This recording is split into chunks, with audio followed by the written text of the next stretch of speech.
Listo, pues ya estamos al 100. Ahora sí vamos a dar comienzo a nuestra sesión de este taller. Muchísimas gracias nuevamente a las personas que se van conectando y pues damos la bienvenida a la gente que se esté conectando a través de nuestra transmisión simultánea en Facebook Live. En nombre de Jessica Pons, gerente de la red de asociaciones y pues todo el equipo que conforma la red, les agradecemos nuevamente que se conecten a esta sesión titulada La ética y el cumplimiento organizacional. Esto pues lo tenemos gracias a la alianza con Antaí y pues esta es una nueva alianza que tenemos, así que tenemos caras nuevas, un ponente con una experiencia enorme, así que aprovechemos muchísimo el trabajo y la gran carrera que él trae a lo largo de sus años dentro del sector social y bueno, sobre todo en estos temas de ética para las organizaciones de la sociedad civil. Y pues bueno, como les comento, tiene un currículum eh, impresionante y sumamente completo. Entonces, pues ahorita, antes de, primero les voy a compartir algunas indicaciones para llevar una sesión adecuada y ya después pues les cuento un poquito de la gran experiencia que el licenciado Fernando Sendíez Palacio pues tiene y nos va a compartir el día de hoy. Así que aprovechen mucho sus conocimientos, no se queden con ninguna duda. Aquí vamos a tener la interacción a través del chat, ¿no? Mientras el licenciado Fernando pues, esté en exposición, apóyanos manteniendo sus micrófonos apagados. eh, y pues una vez que nos dé un espacio de participación o en cuanto él nos lo indique, pues vamos a poder compartir nuestras dudas. Si quieren abrir sus micrófonos para preguntar directamente a nuestro expositor, pues ahí los vamos escuchando y también, bueno, pues vamos a ir poco a poco dando lectura a las preguntas que nos vayan compartiendo aquí en Webex y en Facebook. Y la gente de Facebook que quiera seguir la sesión directamente aquí en plataforma Webex para tener este contacto más directo con nuestro ponente, pues ahorita ahí les pegamos el enlace de la sesión para que puedan ingresar.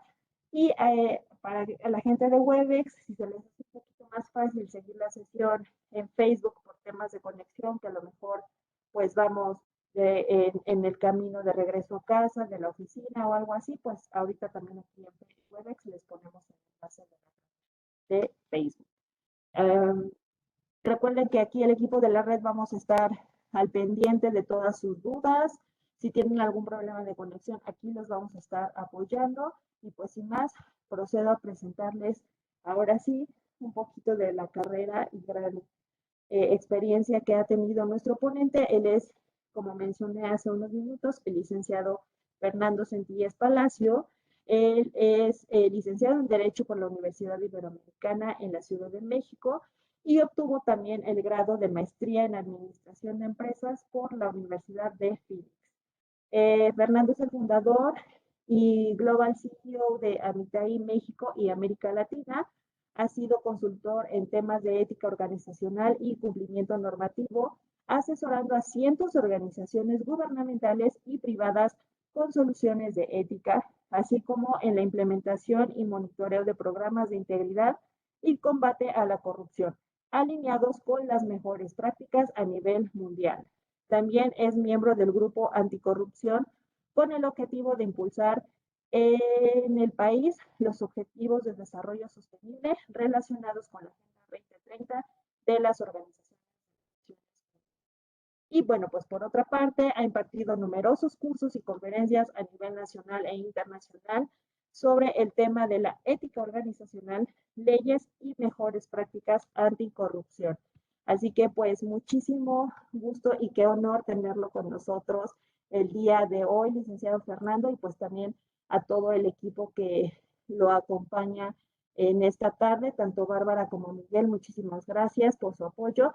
Y pues sin más, le cedemos los micrófonos. Somos su foro, licenciado, bienvenido. Muchísimas gracias a ustedes y a todo el equipo de la red de asociaciones y fundaciones empresariales de Fundación Grupo México por la invitación.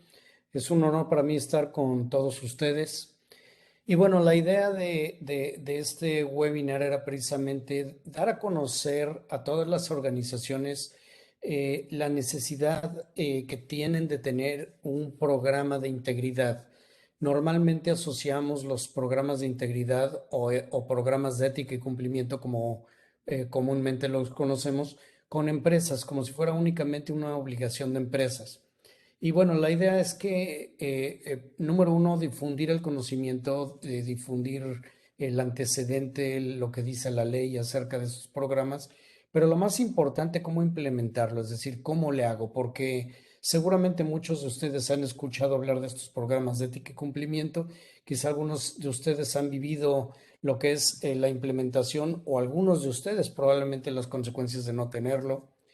Y bueno, la idea es que aquí podamos resolver todas las preguntas básicas que cualquier persona relacionada con esos programas debe tener. Entonces, la idea es que les haga esta presentación. Si tienen preguntas, váyanlas haciendo, aunque voy a dar espacio al final de cualquier manera para resolver todas sus preguntas. Voy a hacer un par de encuestas durante la presentación, nada más para conocer un poquito el perfil de ustedes y de sus organizaciones. Y bueno, yo creo que vamos a avanzar en buen tiempo. Bueno, pues vamos a dar inicio entonces. Vamos a ver primero el contenido de esta sesión. El contenido, vamos a ver básicamente primero qué es un programa de honestidad, desde una definición que yo tengo de qué es un programa de integridad. Después el origen de los programas de integridad. Dentro de esto vamos a ver primero los antecedentes que da lugar a estos programas de integridad históricamente, de dónde vienen estas obligaciones y el marco regulatorio que da precisamente el espacio a estos programas y determina cómo deben de ser. También vamos a ver cómo implementar un programa dentro de mi empresa u organización. Y vamos a hablar desde el inicio del programa, un programa a la medida, el desarrollo del programa y la evaluación y monitoreo del mismo una vez que ya lo tenemos implementado. Finalmente vamos a ver también necesidades y beneficios, dentro de los cuales están los riesgos asociados con ello y las oportunidades. Vamos a empezar entonces con el principio. ¿Qué es un programa de integridad? Un programa de integridad, fíjense en lo que tengo resaltado en amarillo, es un conjunto de políticas, procedimientos y herramientas que juntos promueven una transformación cultural al interior de las organizaciones con apego a valores y normas y cuyos resultados son medibles de manera objetiva. Si ustedes tienen un conjunto de políticas, procedimientos y herramientas, pero no tienen manera de medirlo, entonces no tienen un programa completo, ¿sí? También hay que entender, y lo acabo de mencionar hace un momento, que se les puede denominar a estos programas de muchas maneras, ¿sí? En algunos lugares les llaman programas de cumplimiento, programas de ética y cumplimiento. De hecho, la misma Ley General de Responsabilidades Administrativas en México las llama política de integridad. Entonces, más allá de la semántica, nos vamos a referir como un término genérico a programas de integridad como todos ellos. Aquí quiero hacerles una pequeña encuesta, una pregunta con varias opciones. Quiero que por favor me respondan. Creo que les van a compartir, creo que a Bárbara, un Google Docs, donde ustedes pueden responder o nos pueden responder aquí en el chat para tener idea de dónde están en sus programas de integridad. La pregunta es, ¿cómo calificarían su programa de integridad actualmente? La primera opción es inexistente, no lo tenemos, no tenemos nada hecho. Estamos nada más pensando o estoy explorando, pero no tenemos nada. El segundo, ya lo iniciamos, estamos en una etapa incipiente. El tercero está en desarrollo, ya tenemos políticas desarrolladas, algunas herramientas, pero seguimos en el proceso. O tienen un programa maduro, ¿sí? Es decir, ya lo tengo completo, nada más lo estamos perfeccionando y revisando anualmente para verlo. Perfecto. ¿Alguien más que quiera compartir?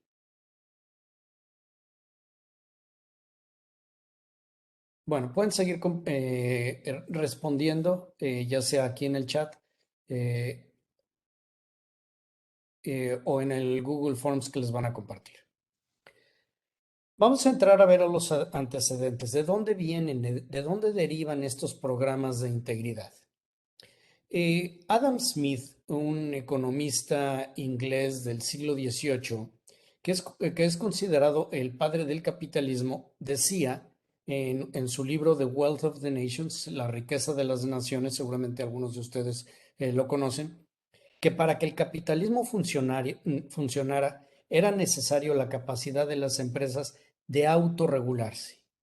Y decía Adam Smith, si las empresas fallan en su capacidad de autorregularse, entonces entrará el Estado y el Estado las va a regular. Pues nada más basta ver, echar un ojito a los últimos 20 años de la historia para darnos cuenta de que el mundo ha estado plagado de escándalos, de corrupción, de fraude, de lavado de dinero en el mundo organizacional. Estoy poniendo aquí, por ejemplo, algunos de los escándalos más sonados en Latinoamérica, algunos de ellos precisamente en México. Y vemos que desde la estafa maestra en México, que fue como, como decía el libro, la graduación de gente para desviar dinero y desaparecer dinero público, tenemos muchos ejemplos, desde Enron en el 2001, exactamente hace 20 años, y que dio lugar a la aparición de la ley Sarbanes-Oxley, el caso de Odebrecht, que pisó prácticamente todos los países de Latinoamérica, el caso de Volkswagen, donde sistemáticamente estaban defraudando a la gente, HSBC, como los problemas que tuvieron de lavado de dinero, principalmente en Latinoamérica, el caso de Walmart de corrupción, que por cierto, y hay que decirlo, nunca se les pudo probar, pero les costó muchísimo dinero, el caso de corrupción de la FIFA, etcétera. En fin, la verdad es que hay de cientos de casos y esto nos hace ver que claramente las empresas y las organizaciones en general no han tenido la capacidad de autorregularse. De hecho, en la estafa maestra hubo, sí, empresas involucradas, empresas fantasma, pero también organizaciones de la sociedad civil, como por ejemplo algunas universidades. Entonces, nadie está exento y obviamente no han tenido las organizaciones la capacidad de autorregularse. Y esto ha dado lugar a un montón de leyes que han surgido para dar lugar a esto. En tiempos modernos, vamos a hablar desde 1977, cuando surge la Foreign Corrupt Practices Act en Estados Unidos, la FCPA, como se le conoce normalmente, y que surgió precisamente de la preocupación del Congreso en Estados Unidos de que sus empresas, ya que Estados Unidos es el país que tiene más empresas compitiendo en el extranjero, se daban cuenta que las empresas estaban prosperando y mejorando no porque tuvieran la mejor calidad, precios o servicios, sino porque daban los sobornos más grandes a países extranjeros, cosas que no hacían dentro de Estados Unidos. Y por eso surge esta ley, y así lo dice la exposición de motivos del Congreso de esa época, para poner un piso parejo y que las empresas americanas en el extranjero compitieran como si estuvieran dentro de Estados Unidos bajo las mismas condiciones de calidad, precio, garantía, servicio, etcétera. En 1998, 11 años después, surge en Canadá la Corrupt Foreign Practices Public Officials Act en Canadá, y a partir de esa fecha, por ejemplo, un año después se firma en México el Acuerdo Mérida de la OCDE anticorrupción. En el 2002, después del escándalo de Enron, y aquí valdría la pena hacer un paréntesis para explicar el contexto histórico. Si recuerdan, en el 2001 fue cuando se dio la quiebra de Enron por la defraudación sistémica que estaba haciendo la empresa a sus inversionistas. Y desde el 2001, miembros del Congreso de Estados Unidos, Sarbanes y Oxley, impulsaron esta ley. que aumentaba los controles a las empresas, sobre todo públicas, para regular sus actividades internas.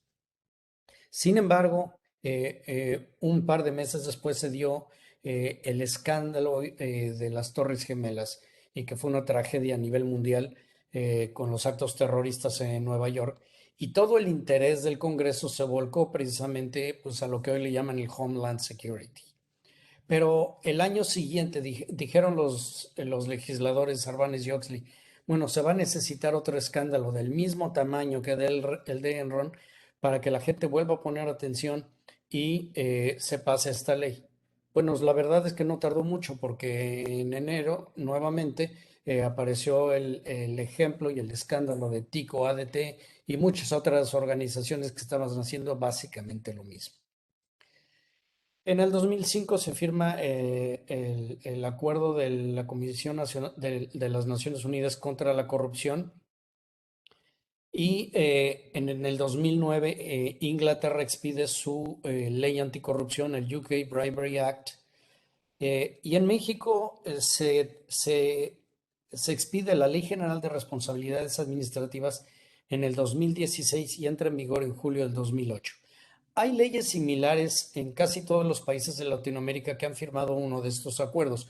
Para que entiendan un poquito, conforme un país de cualquier parte del mundo, pero me voy a enfocar un poco en Latinoamérica, se firma cualquiera de estos tratados, concretamente el de la OCDE o el de Naciones Unidas, se obligan a expedir leyes anticorrupción, que es de donde salen muchas de estas, como la de México, la Ley General de Responsabilidades Administrativas. Y lo que tienen de particular es que por primera vez ponen a las empresas y a las organizaciones en general, todas las personas morales, eh, eh, en el ojo del huracán. Y por primera vez, por ejemplo, en México, con el Código Nacional de Procedimientos Penales, las modificaciones en el año 2014, las empresas por primera vez pueden ser responsables penalmente por actos que se hagan en su nombre o a través de sus ejecutivos. También, por ejemplo, el Tratado de Libre Comercio en el 2018, que se firmó en el 2018 entre Canadá, México y Estados Unidos, tiene todo un capítulo anticorrupción, ¿sí? El capítulo 27, que es todo un capítulo anticorrupción. Entonces, todo esto nos da una idea de ese marco jurídico, de dónde salen, de cuál es el antecedente y por qué las organizaciones tienen que implementar estos. Ahora, ¿qué es lo que nos hemos dado cuenta en todos los años que llevamos haciendo esto? El 80% de las organizaciones que implementan un programa de integridad no lo hacen porque quieren mejorar la cultura, no lo hacen porque creen o estén convencidos de que implementar estos programas es algo bueno. Lamentablemente, lo hacen porque tienen que hacerlo, porque alguna ley se los obliga, algún cliente muy grande los obliga y entonces lo hacen porque tienen que hacerlo. Hay que entender también, por ejemplo, hace unos días me decía un cliente, oye, tengo una licitación la siguiente semana y me piden tener un programa de integridad. ¿Podremos hacerlo? Le dije, desde que podemos hacerlo. Dice, pero lo necesito para el miércoles. No, por supuesto que no, eso no es posible. O sea, un programa de integridad no lo puedes desarrollar e implementar cuando lo necesitas, lo tienes que hacer con tiempo y lo tienes que hacer de manera preventiva, precisamente para no perder oportunidades, aunque me voy a enfocar esto un poquito más adelante. ¿Tienen dudas o preguntas? Vamos a continuar con el marco legal. Ante la imposibilidad de poner aquí todos los marcos regulatorios de todos los países, me voy a referir concretamente a los de México, pero si quieren referencias sobre la ley en sus países, las pueden ustedes buscar o me pueden escribir y les doy las referencias que hay. Perfecto. Vamos a continuar entonces. Aquí, por ejemplo, la Ley General de Responsabilidades Administrativas, como les mencionaba, pone a las personas, a los particulares pueden ser personas físicas o personas morales, ¿sí? Vinculados con faltas administrativas graves, que son las que se penan en esta ley administrativamente, ¿sí? Que son concretamente actos de corrupción. El Código Nacional de Procedimientos Penales, en el artículo 421, habla personalmente, las personas jurídicas serán penalmente responsables, ¿sí? Esto entró en vigor en el 2016 y ya hay en México, cuando menos hasta donde yo recuerdo, 12 empresas que han sido vinculadas a proceso por responsabilidad penal. Hoy en la mañana, ayer aquí en Canadá hay un activista que se llama David Suzuki o David Suzuki y tiene una fundación muy importante en Canadá. Es un ambientalista, un activista ambientalista, y se le ocurrió hacer una declaración diciendo que si las autoridades no actuaban, iban a volar todos los ductos petroleros y generó un escándalo gigantesco. Lo voy a mencionar porque voy a hablar más adelante de las implicaciones que esto tiene y los riesgos que esto tiene. Pero lo que les quiero decir es, la pura declaración de esta persona le costó a la fundación infinidad de seguidores y una gran cantidad de dinero porque muchas empresas ya no se quieren relacionar en ninguna forma con una fundación que hace este tipo de declaraciones. Aunque debo de aclarar que lo hizo a título propio y no nombre de la fundación, pero la fundación lleva su nombre. Entonces, para que les vaya dando un poquito la idea del impacto que una cosa de estas puede tener, sobre todo en las asociaciones civiles. De acuerdo al artículo 27 bis del Código, el Código Penal del Distrito Federal, dice las personas morales serán responsables penalmente, bla, bla, bla. Es decir, todo se refiere ya a las personas morales y no hace distinción, y eso es algo que quiero enfatizar, entre empresas u organizaciones de la sociedad civil, ya sean de asistencia privada o asociaciones civiles. Aquí la Ley General de Responsabilidades Administrativas, y pongo este como ejemplo, pero prácticamente todas son iguales, ¿sí? Por ejemplo, hay otro referente legal para las organizaciones que tienen recursos o que reciben recursos de Estados Unidos o que su origen es de Estados Unidos, que es la guía del Departamento de Justicia para evaluar programas de integridad. Entonces, les voy a poner aquí la que dice el artículo 25 de la Ley General de Responsabilidades Administrativas. Y dice, este sí lo voy a leer literalmente. En la determinación de la responsabilidad de las personas morales a que se refiere la presente ley, como verán, no hace distinción de empresas y asociación civil, se valorará si cuentan con una política de integridad. Para los efectos de esta ley, se considera una política de integridad, no le llaman programa, le llaman política de integridad, aquella que cuente con al menos los siguientes elementos. Y nos da 7 elementos como mínimo para poder decir que tenemos una política o un programa de integridad. El primero es un manual de organización y procedimientos. El segundo es un código de conducta debidamente publicado y socializado al interior de la organización. El tercero son sistemas adecuados y eficaces de control, vigilancia y auditoría. Ahorita voy a ampliar un poquito más de esto cuando veamos cómo implementar y desarrollar el programa. El cuarto son sistemas adecuados de denuncia. De hecho, en México ya muchas leyes y hay una ley que da lugar a que ninguna empresa se salve, que es, por ejemplo, la NOM 035 o el Reglamento de Salud en el Trabajo, que exigen mecanismos de denuncia para que la gente pueda denunciar violencia en el trabajo. El número 5 de esta ley se refiere a sistemas y procesos adecuados de entrenamiento y capacitación respecto a las medidas de integridad que contiene este artículo. Es decir, se tiene que capacitar a todos los empleados en temas de integridad. Políticas de recursos humanos número 6, tendientes a evitar la incorporación de personas que puedan generar un riesgo a la integridad de la incorporación. Evaluaciones de honestidad, chequeo de antecedentes, cualquier política de recursos humanos que ayude a reducir ese riesgo. Y el número 7, mecanismos que aseguren en todo momento la transparencia y publicidad de sus intereses, que no haya conflictos de interés, sobre todo con contrataciones públicas, etcétera, etcétera. Bueno, vamos a hacer una pausa. Quiero hacerles aquí otra pregunta. Por favor, respóndanos, nos pueden responder nuevamente. Nos pueden responder nuevamente aquí en el chat o en el Google Forms que les van a compartir. ¿Cuántos de ustedes cumplen con los 7 elementos que contempla la Ley General de Responsabilidades Administrativas? ¿Quiénes de ustedes tienen desde políticas, sistemas de denuncia, capacitación, todos los elementos? Nos dice Rosario Murillo que se corta un poquito, no sé si sea problema de ella o ninguno me oye bien.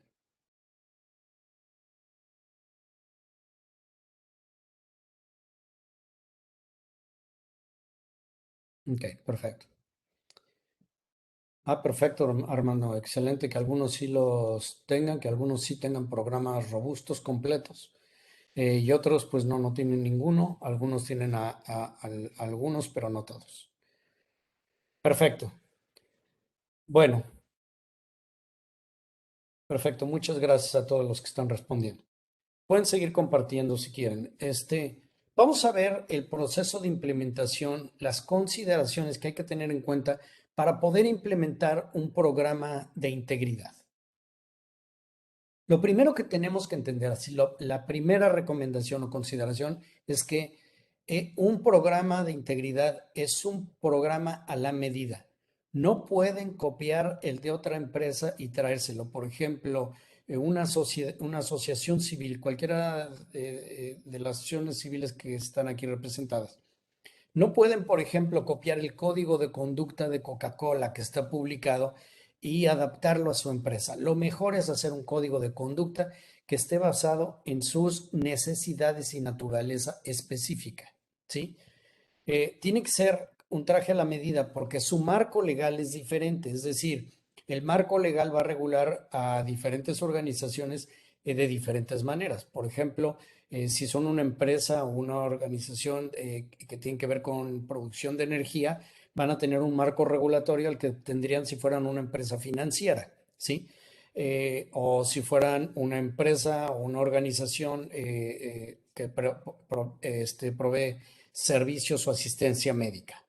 Entonces, cada organización tiene su propio marco jurídico.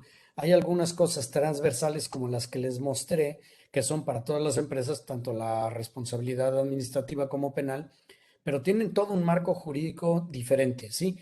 Y depende también, por ejemplo, como decía ahorita, la naturaleza de su actividad, pero también tiene que ver con su tamaño. Si es una organización muy pequeña, con, no sé, 20, 40 personas, o si es una organización que tiene más de 200 personas, o si tiene miles de personas trabajando para ella. También el origen del capital. Por ejemplo, no es lo mismo que el capital venga del extranjero a que el capital se genere de manera interna. En todos los casos, tanto asociaciones civiles como empresas, por supuesto, se tienen que asegurar que el capital tiene un origen legal, legítimo, ¿sí? El origen de los recursos. Y esto nos lleva, por ejemplo, las acciones civiles tienen muchísima presión sobre la transparencia para transparentar el origen de sus recursos y el destino de sus recursos. Y por otro lado, otra consideración que hace que el traje sea la medida es el análisis de riesgos. Ustedes no pueden iniciar un programa de integridad que sea efectivo si no hacen un análisis de riesgos antes que nada. Es decir, ustedes van a empezar con un análisis de riesgos. No tiene que ser muy elaborado ni muy complicado. También el análisis de riesgos va a responder a lo que acabo de mencionar antes, al tamaño de la empresa, su naturaleza, a sus recursos humanos y financieros, etcétera. Pero tienen que hacer ese análisis de riesgos. Por ejemplo, lo que les estoy mencionando yo de los riesgos penales y administrativos, eso en sí mismo es un riesgo. Si ustedes tienen ese riesgo, entonces sin duda alguna, pues tienen que tomarlo en consideración y hacerlo. Entonces, ¿en qué consiste el análisis de riesgos? Básicamente dos elementos, el mapeo y la gestión. Este cuadro que están viendo seguramente todos ustedes lo han visto en alguna ocasión y de alguna manera. Y se refiere a clasificar los riesgos, o sea, primero mapearlos, es decir, estos son mis riesgos, ¿sí? Y ustedes los van a categorizar de acuerdo a la probabilidad de que ese riesgo suceda. Por ejemplo, el pago de un soborno y el impacto que tendría. Al impacto me refiero, por ejemplo, a lo que pasó con esta fundación que les debía de David Suzuki, donde tuvo un impacto terrible para la fundación, ¿sí? Entonces, una vez que tienen los riesgos mapeados, que ya tienen una lista de sus riesgos y ya los categorizaron cada uno de ellos, entonces van a enfocar a la gestión, que básicamente hay cuatro formas de gestionar el riesgo. Uno es asumir el riesgo porque es muy pequeño, es poco probable y el impacto es muy poco. Y entonces, en lugar de tomar acciones preventivas, pues me sale más fácil asumir, ¿sí? Por ejemplo, en una ocasión, platicando con una empresa, una televisora, nos decían, mira, por ejemplo, si yo pongo una serie de macetas en la esquina para que no se estacione la gente, si alguien viene y me las rompe, pues ni modo, pongo otra, ¿no? Así que ahí tengo como 10 en la bodega. Pero no voy a poner un guardia de seguridad para cuidarlos, no tiene sentido. Entonces, hay riesgos que son muy pequeños y simple y sencillamente pues se asumen.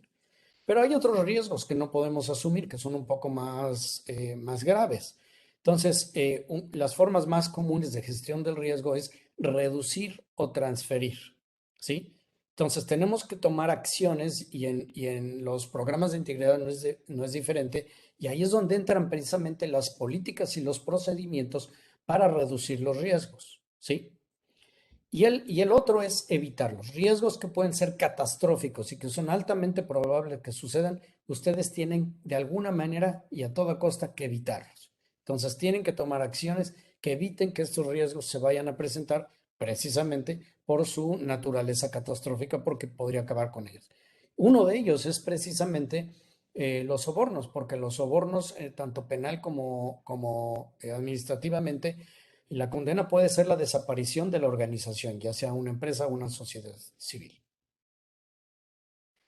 Vamos a ver ahora el desarrollo del programa. ¿Cómo desarrollo mi programa? Una vez que ya tengo un análisis de riesgos, ¿qué hago con ello?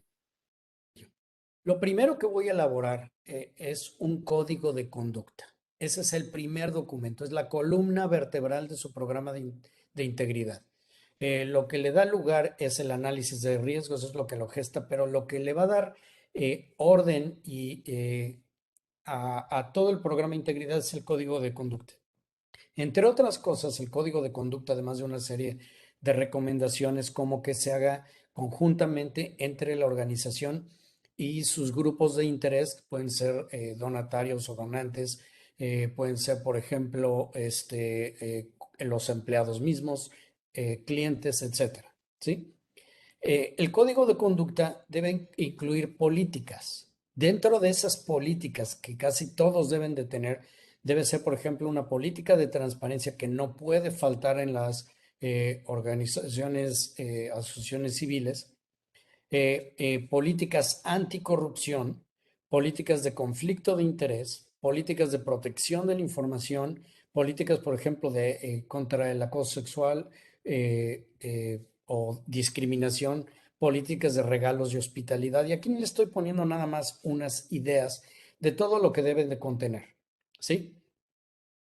Y la más importante es que haya también una política de sanciones, porque esta va a aplicar a todas las demás. De nada sirve que tengan todo el programa y todas las políticas y procedimientos si no hay sanciones para quienes las violan. Entonces, ustedes tienen que tener una política de sanciones que no es más que establecer cómo se va a calificar a la gente y en función de qué criterios. Es decir, si es una primera violación y no es una violación grave, entonces se le pone una sanción administrativa probablemente al interior de la organización. Pero si es repetitivo, esta persona ya lo ha hecho y es una sanción grave, bueno, pues se le puede separar a la persona de la organización. En fin, lo importante aquí, porque no quiero entrar en los detalles porque no acabaríamos nunca, es que tenga una política de sanciones. El segundo son los procesos. Los procesos, por algunos ejemplos, son controles internos de los que hablaba la ley.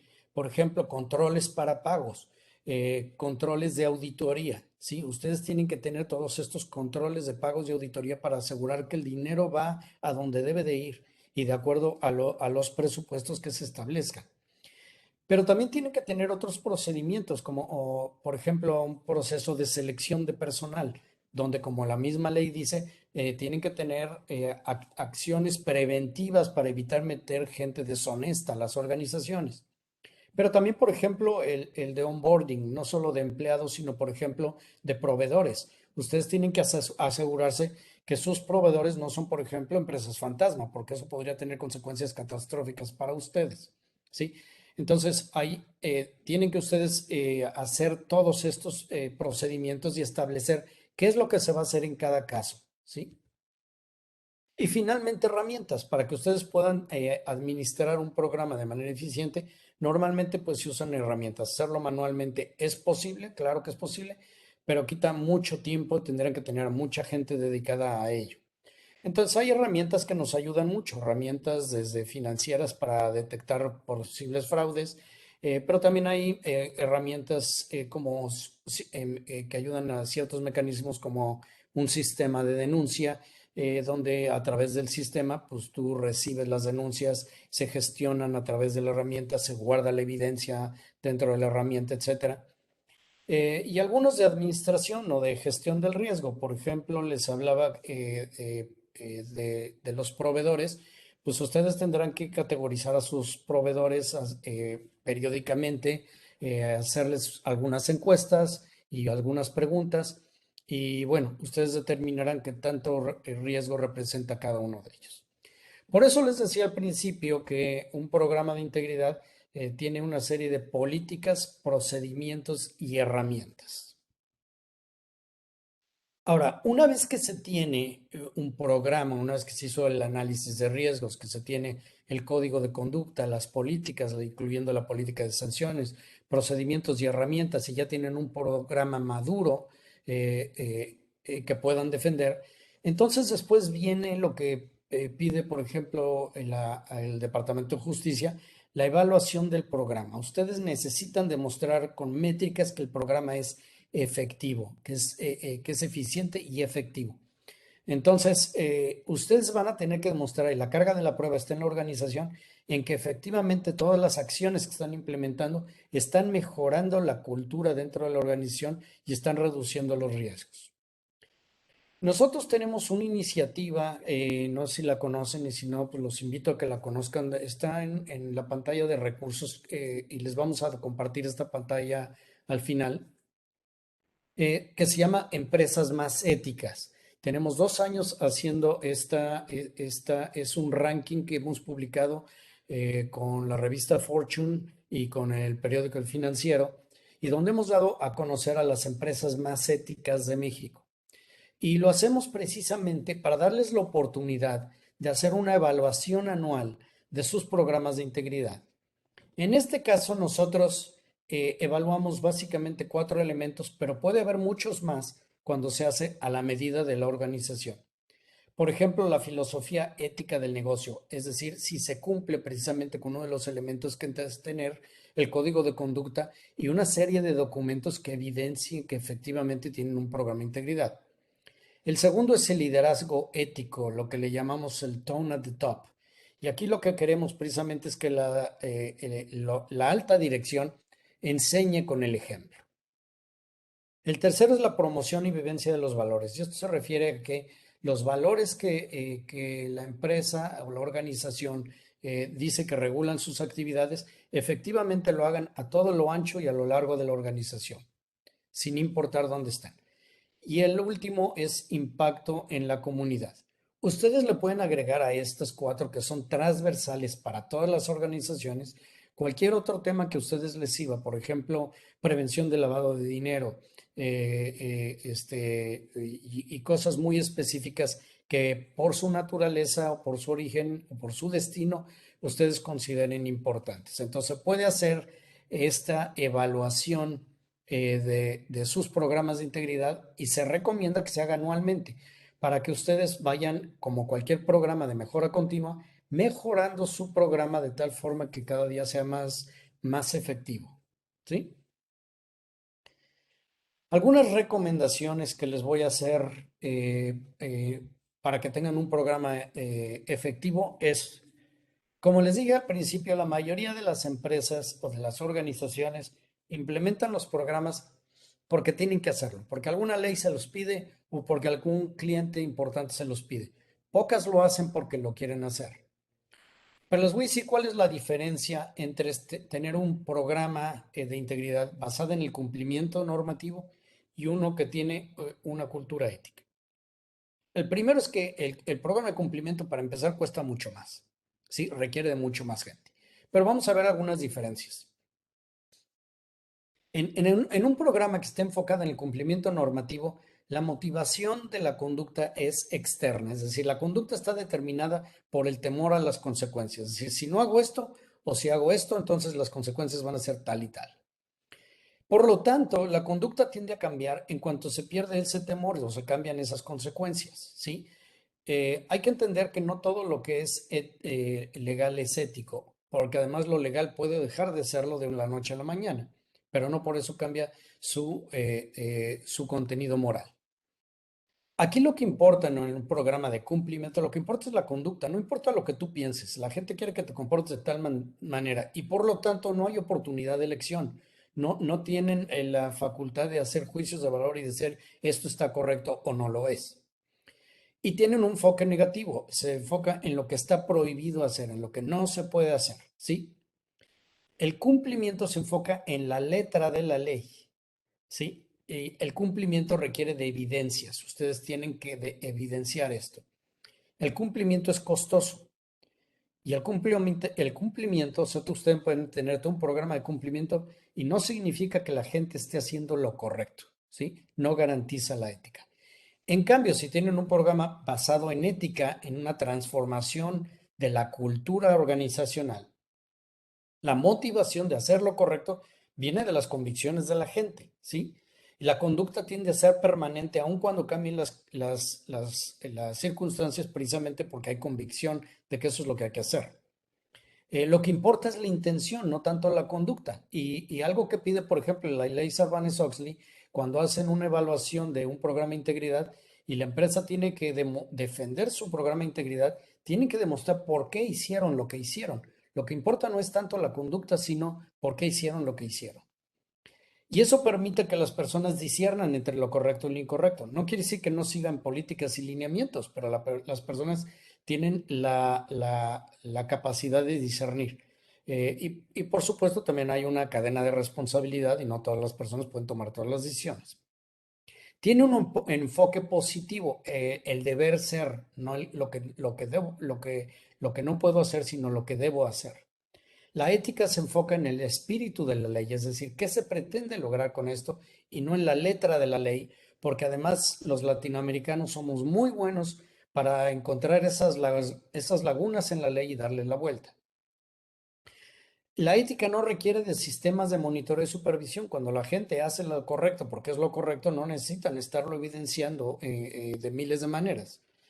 La ética es económica, precisamente por eso, no requiere de tantos mecanismos para asegurarlo.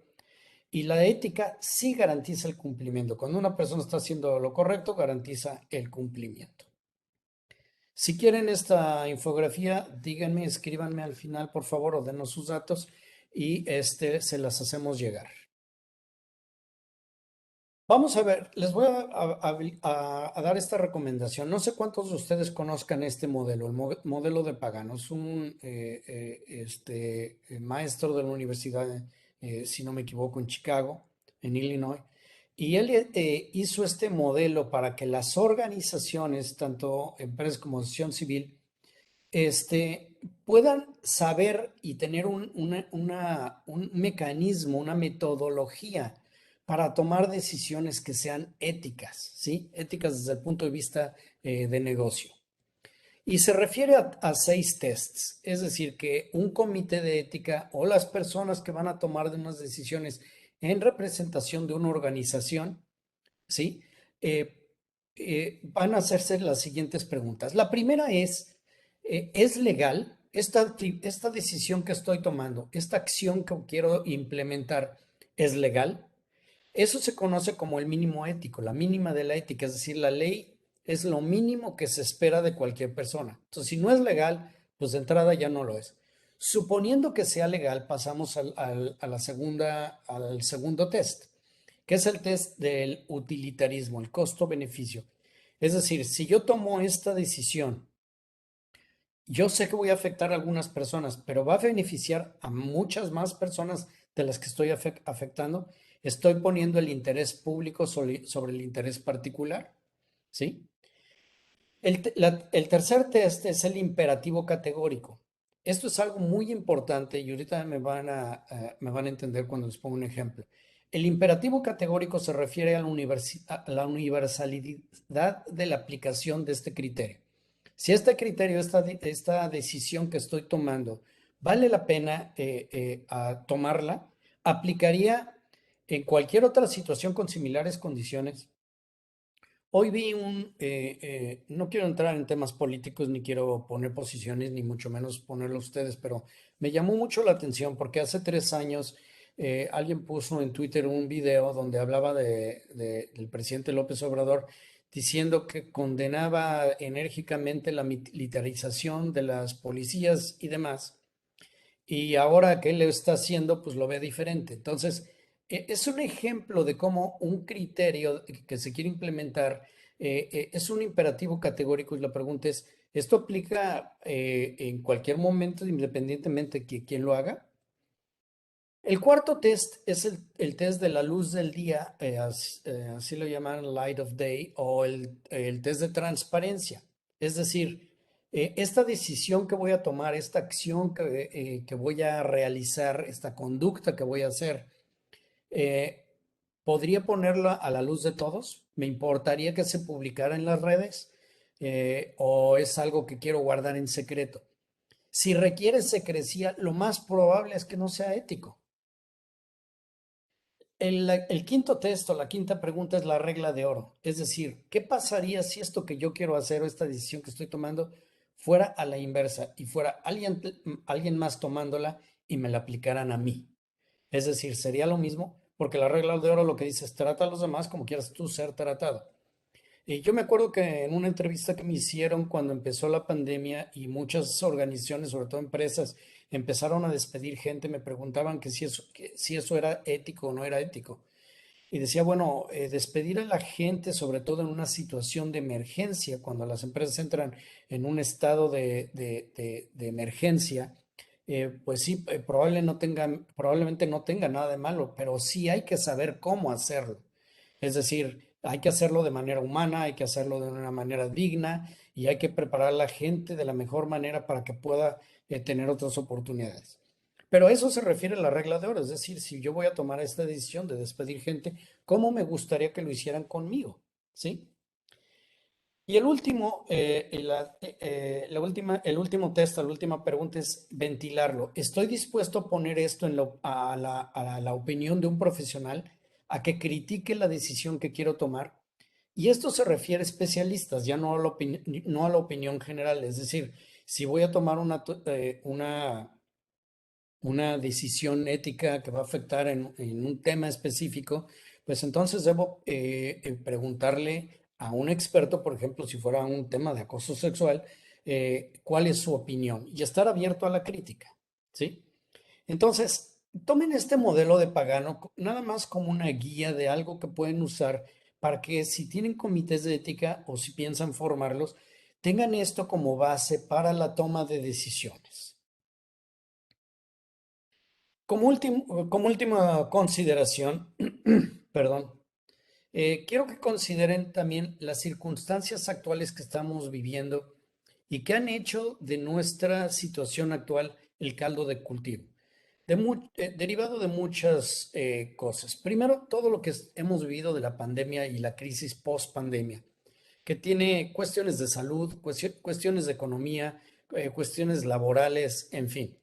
Entonces, hay que entender que esto ha hecho que existan mayores riesgos en las organizaciones, porque como les decía, cuando las empresas o las personas entran en un estado de emergencia, se empieza a actuar por los instintos y no por la razón de manera impulsiva. Es muy probable que las gentes empiecen, como decimos, a volar las trancas precisamente porque todo lo hacen. Y lo vemos tanto a nivel gobierno, por ejemplo, que los gobiernos empiezan a hacer asignaciones directas en lugar de hacer licitaciones públicas. Puede ser válido, puede no serlo, pero lo que esto demuestra es cómo la gente tendemos a actuar de esa manera. Por ejemplo, normalmente cuando ustedes están en un edificio, en una torre alta, y va entrando y saliendo gente y ustedes abren la puerta, la mayoría de la gente sostiene la puerta para que la gente entre o salga. Pero si hay un temblor, al diablo con la civilidad. Lo que la gente hace es abrir la puerta y salir corriendo. Y no le importa si la persona de atrás se estrella o no.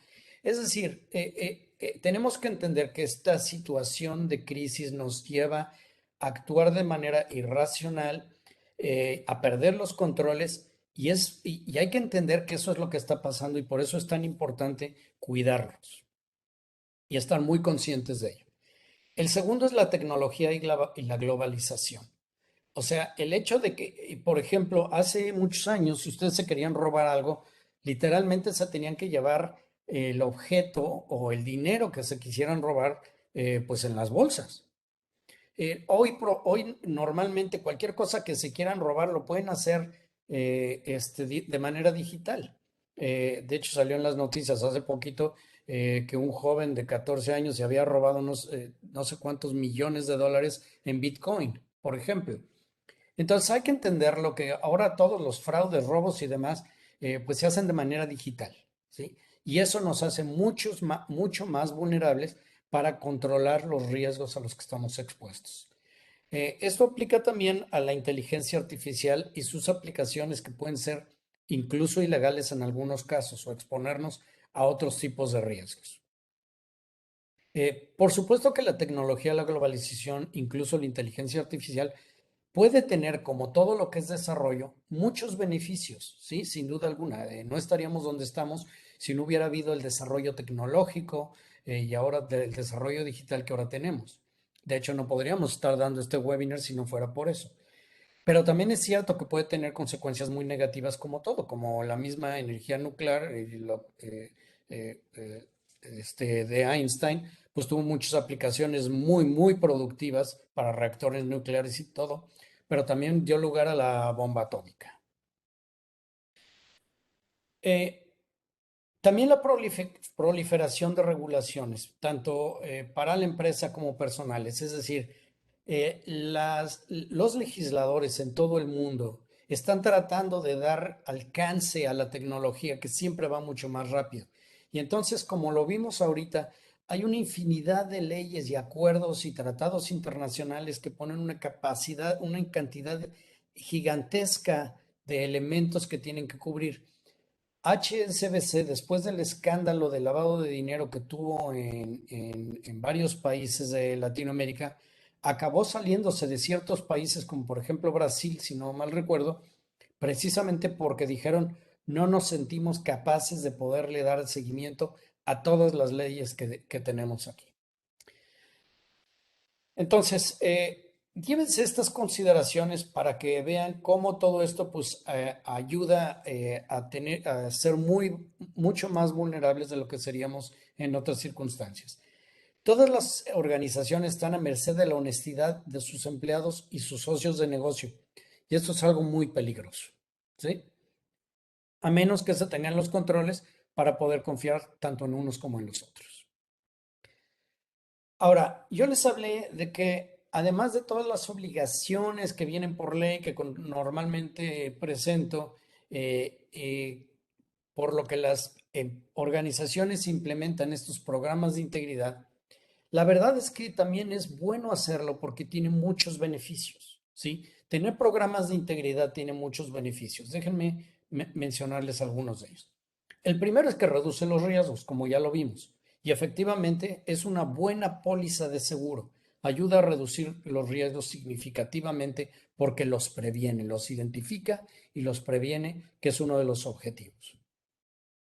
Esos riesgos los podemos categorizar en riesgos legales, o sea, el tener demandas o investigaciones de autoridades que les va a costar mucho en temas legales y que normalmente están asociados con costos económicos. ¿Sí me explico? Entonces, es bueno tener esta póliza de seguro llamada programa de integridad porque les ayuda a reducir los riesgos legales económicos, pero sobre todo, como les decía, en el caso de David Suzuki, riesgos reputacionales. El riesgo reputacional para una empresa puede ser gigante. Por ejemplo, hoy en el periódico salió que Levi's estaba siendo demandada porque estaban usando algunos diseños que habían hecho algunas agrupaciones indígenas y sin haber pagado regalías. También una empresa, Diageo, le está pagando a un actor ahorita el 40% de las ventas porque usaron su imagen por no cuidarlo. Y todo esto impacta en la reputación de las organizaciones, sea la que sea, ¿sí? Y hay miles de casos de estos. Pero también aumenta las oportunidades, o sea, no solo nos ayuda a reducir los riesgos como una póliza de seguro, sino que nos aumenta las oportunidades. ¿A qué se refiere esto? Como se los mencioné, la mayoría de los clientes clave, empresas transnacionales o dependencias de gobierno, les van a empezar a pedir programas de integridad o que se adhieran a sus programas de integridad, les van a pedir que tengan un código de conducta que declaren bajo protesta de decir verdad que no contratan, por ejemplo, a menores de edad o que no, que tienen controles eh, este, eh, contra la violencia en el trabajo, o en fin, infinidad de condiciones que pueden ponerles de acuerdo a cada empresa de estas. Entonces, aumenta las oportunidades, porque como en el ejemplo que les decía de esta persona que me dijo, oye, para poder participar en esta licitación necesito un programa de integridad. Pues lamentablemente tuvo que pasar pues porque no lo tenía y no había manera de hacerlo pues, en una semana, ¿sí? Pero también les puede dar en algunos casos reconocimiento. Por ejemplo, si ustedes deciden implementar una ISO como la ISO 37001 anticorrupción, la ISO 37002, que es relativa a la gestión de los sistemas de denuncia. En fin, o por ejemplo, la Secretaría de la Función Pública en México da un reconocimiento a las empresas que se registran en el padrón de empresas éticas y que les pide una serie de requerimientos que son básicamente un programa de integridad, ¿sí? Y también algo muy importante, aumenta el valor de la organización. Si es una empresa, aumenta significativamente su valor porque todos los procesos de fusiones y adquisiciones les van a hacer un due diligence. Y si se dan cuenta que por falta de control no lo pueden hacer o no los pueden comprar, entonces pierden esa oportunidad de inyección de dinero o de que los compren porque necesitan adherirse a las políticas de las empresas. Pero también impacta positivamente en los resultados. En una encuesta que hicieron en Estados Unidos en la Ethics and Compliance Initiative, el 64% de las empresas que tenían programas de integridad eran más productivas que aquellas empresas que no tenían programas de integridad. Y mucho tiene que ver con esto. Empresas que tienen programas de integridad, el 80% de los millennials dijeron que querían trabajar y preferían trabajar y buscarían activamente la oportunidad de trabajar para empresas con las cuales se identificaran con sus valores o respetaran sus derechos. Es decir, para los millennials y para los centennials es muy importante trabajar no solo para tener un ingreso, sino que tienen que identificarse con los valores de la empresa. Y eso ayuda, por supuesto, al employee branding. Son las empresas que atraen más fácilmente y los mejores talentos. Perdón. Eso genera, además, consecuentemente, mucho mayor compromiso, lo que llaman engagement. ¿Qué quiere decir? Y lo podemos reducir a una frase muy simple, se ponen la camiseta. Es decir, apropian los valores de la empresa como suyos y se ponen la camiseta y están dispuestos a ir más allá de lo que se les pide contractualmente. Es cuando la gente se vuelve, además, pues altamente productiva. Bueno, déjenme ponerles aquí un ejemplo, esta imagen que están viendo en esta última diapositiva. Hace un año, si se dan cuenta, esto fue hace un año, el 3 de diciembre del 2020, Esto salió en el periódico Reforma, en el periódico de mayor difusión en México probablemente. Dice, denuncia violación en empresa de Tijuana y la corren. Una trabajadora en una agencia de autos, una agencia BMW en Tijuana, denunció una violación cometida presuntamente por dos empleados de la empresa, quienes continúan en sus puestos mientras ella fue despedida. No solo fue violada, sino que además fue despedida. Bueno, obviamente esta empresa, esto explotó y lejos de manejar la situación de manera ética, porque además obviamente no tenía sistema de denuncia, hicieron todo lo que no debían de hacer, como se dan cuenta por no tener un programa de integridad. La empresa está vinculada a proceso penalmente. Y además, pues van a tener que compensar civilmente a la persona, ¿sí? Y laboralmente. Entonces, como se dan cuenta, es real. O sea, porque siempre pensamos y tendemos a pensar, bueno, esto no me va a pasar a mí hasta que me pasa, ¿sí? Entonces, pero es real, es decir, estos riesgos y estos beneficios son muy reales y muy palpables. Les voy a dar aquí una serie de recursos. Les recomiendo, si ustedes quieren recursos para que los puedan ver. eh, Nelda, los procedimientos de denuncia deben de ser internos, es decir, los sistemas de denuncia en una organización se implementan precisamente para lavar la ropa sucia en casa, antes y para que, salvo que sea un delito, no lleguen a las autoridades. Es decir, la mayoría de las violaciones a las políticas, a las normas, a los valores de la empresa, se deben de hacer internamente. Salvo que sea un delito, entonces, en ciertos casos tiene que ser informado a las autoridades. Pero aún así, lo deben de manejar la empresa de manera interna, es decir, tiene que dar lugar a las autoridades, pero tiene que proteger la reputación de la empresa, ¿sí?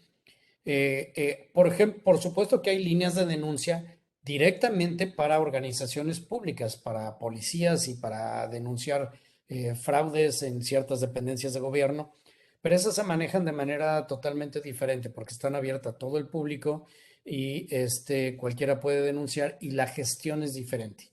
Pero en lo que me estoy refiriendo aquí a un programa de integridad, el requerimiento de una línea de denuncia en un programa de integridad se refiere a las líneas de denuncias internas para servir. También hay una organización, es una sociedad civil que yo respeto muchísimo, Hagámoslo Bien, esa es la página. También tienen muchos recursos para ayudar a implementar estos programas de integridad. También si son asociaciones civiles, seguramente muchos de ustedes conocen esta organización, Confío, porque uno de los retos más grandes de las asociaciones civiles, ya sea de asistencia privada o asociación civil, pues es precisamente que si dan recibos de donativos, pues es que la gente esté segura que los donativos que hacen se vayan a los fines para los que se crean. Bueno, esta organización tiene una metodología precisamente para poder otorgar esos distintivos de los que yo hablaba. En nuestra página, por supuesto, hay muchos, sobre todo artículos y herramientas que pueden usar. La página es amitai.com. También tenemos la página de Empresas Más Éticas, donde tenemos también algunos recursos para la implementación de programas de integridad. Y si quieren saber más acerca de esta iniciativa, de este ranking, y esta página de integridad corporativa que tiene también más recursos para que ustedes puedan implementar un código de ética o cosas por el estilo. Y bueno, les agregué aquí también el link del modelo de Pagano de la publicación original para que lo conozcan si la quieren implementar. A todos ustedes quien quieran esta presentación le pueden dar el clic a déjenme ver si tengo aquí, se lo estoy poniendo aquí en el chat. Estoy poniendo el link. Pueden irse a este link y de ahí pueden bajar esta presentación. Si a alguno de ustedes le interesa tenerla, ya la tenemos arriba, está en este link y pueden descargarla directamente de ahí. Pueden bajar esta presentación que les acabo de hacer si la quieren usar ustedes como modelo. Bueno, Ya son las 3:05. No sé si me dé tiempo. Quería hacer un Kahoot aquí para revisar algunos temas clave que vimos o nos vamos directamente a preguntas. ¿Qué quieren que hagamos,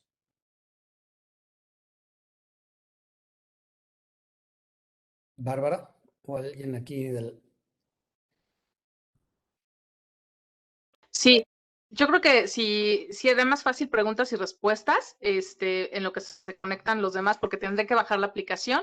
Entonces, si quieren preguntas y respuestas, sería más fácil en el chat, los estamos las dudas que Bueno, tengan. ok. Si quieren, vamos a abrir este espacio para que hagan sus preguntas y trataré de irles respondiendo. Y si nos da tiempo, hacemos el Kahoot. Si no, de todas formas, se los pasamos después. No sé si alguien tenga entonces preguntas, alguna duda que quieran hacer y en la medida de mis capacidades trataré de resolver. ¿Nadie? Pueden abrir sus micrófonos y hacer la pregunta o pueden escribirla en el chat, como ustedes prefieran.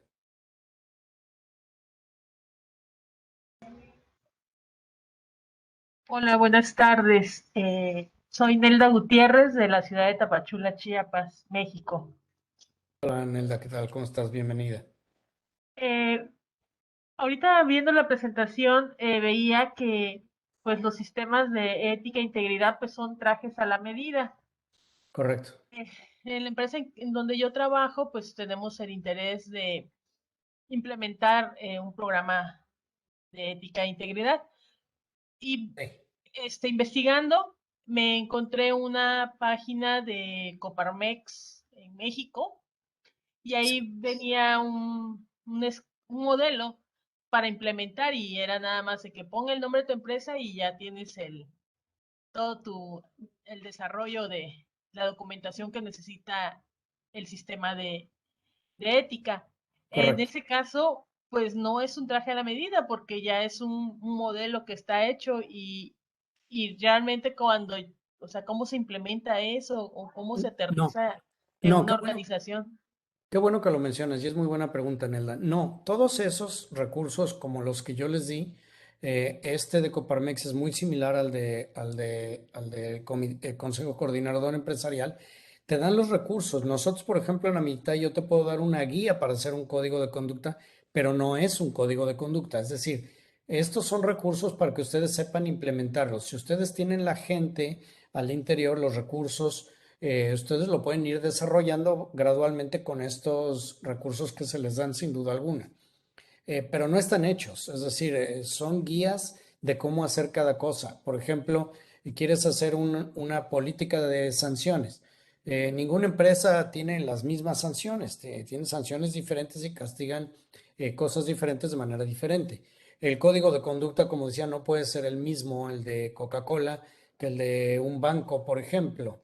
Entonces, estos recursos, como los que yo les compartí y que vienen en la presentación, como este que tú mencionas de Coparmex, son básicamente los mismos. Todos estos que yo les di, si ustedes se meten a todas estas páginas, van a ver que todos tienen más o menos lo mismo. Guías de cómo hacer un código de conducta, cómo elaborar una política o qué debe de incluir, pero no están totalmente hechos. Algunos sí, por ejemplo, si viene una política de sanciones como una recomendación que ustedes pueden adecuar, ¿no? Y sí, sí hay recursos y precisamente por eso yo les daba también estos recursos. Pero no todo viene hecho. Y si todo viene hecho, tengan mucho cuidado porque puede ser no aplicable para ustedes. El solo hecho que hay empresas y organizaciones, asociaciones civiles con naturaleza diferente, pues hace que el código de ética sea diferente. Entonces tengan cuidado con eso. Sí son útiles los recursos, por eso se los compartimos, pero tengan cuidado con pensar que son universales, ¿no? ¿Alguien más? Les voy a dejar aquí también un correo para que nos contacten si después tuvieran alguna pregunta, alguna duda, nos pueden contactar, se los pongo aquí en el chat y con mucho gusto resolvemos sus dudas. Bueno, pues si no tienen más dudas, entonces, pues doy por culminada la presentación. Les dejo aquí mis datos si a alguno de ustedes les interesa. Por cualquiera de estos medios nos pueden contactar. ¿Sí? Pues bueno, muchísimas gracias a todos. Y Bárbara, te dejo. Sí, muchísimas gracias, licenciado Fernando, y gracias, Bárbara, y Miguel, por su apoyo durante esta sesión. Aquí estuvimos el equipo de la red muy atentas de toda la ponencia, así que en nombre de Jessica Pons y el resto del equipo le agradecemos mucho todo lo que nos compartió. Creo que es un tema nuevo que acabamos de tocar dentro de las capacitaciones de la red, y pues con esto sumamos mucho dentro del desarrollo institucional de cada una de nuestras organizaciones. Así que nuevamente gracias, licenciado Fernando, y bueno, como comentaba y ya lo dijo en el transcurso de la sesión, pues si quieren el acceso a la presentación, ya ahí nos compartió el enlace. Por parte del equipo de la red, si quieren compartir el contenido de esta sesión con algún colaborador dentro de su organización o algún otro aliado, otra organización que creen que les pueda servir este contenido, pueden ingresar a la página de Facebook de la red. Nos encuentran como Red de Asociaciones y Fundaciones Empresariales, y en nuestra sección de videos ahí van a encontrar la grabación de la sesión para que la compartan en sus perfiles de Facebook o con algún colaborador, como mencionaba. Y bueno, ahorita para el tema de seguimiento por nuestra parte y poder otorgarles su constancia de asistencia, ahorita a través del chat les voy a copiar un pequeño formulario que nos hizo llegar el equipo del licenciado Fernando, perdón, con las preguntas que les estuvo compartiendo al inicio de la sesión. Y además también les voy a compartir otro formulario donde ahí nos van a llenar sus datos para, bueno, los datos que va a llevar la constancia y el correo a donde se las tenemos que enviar para nosotros hacérselas llegar en un máximo de 7 días hábiles. Entonces, nuevamente, gracias. Licenciado Fernando, muchísimas gracias a su equipo, gracias a todos y todas, que pasen excelente tarde, y pues los esperamos en los talleres que aún quedan para el resto del mes de noviembre. Excelente tarde.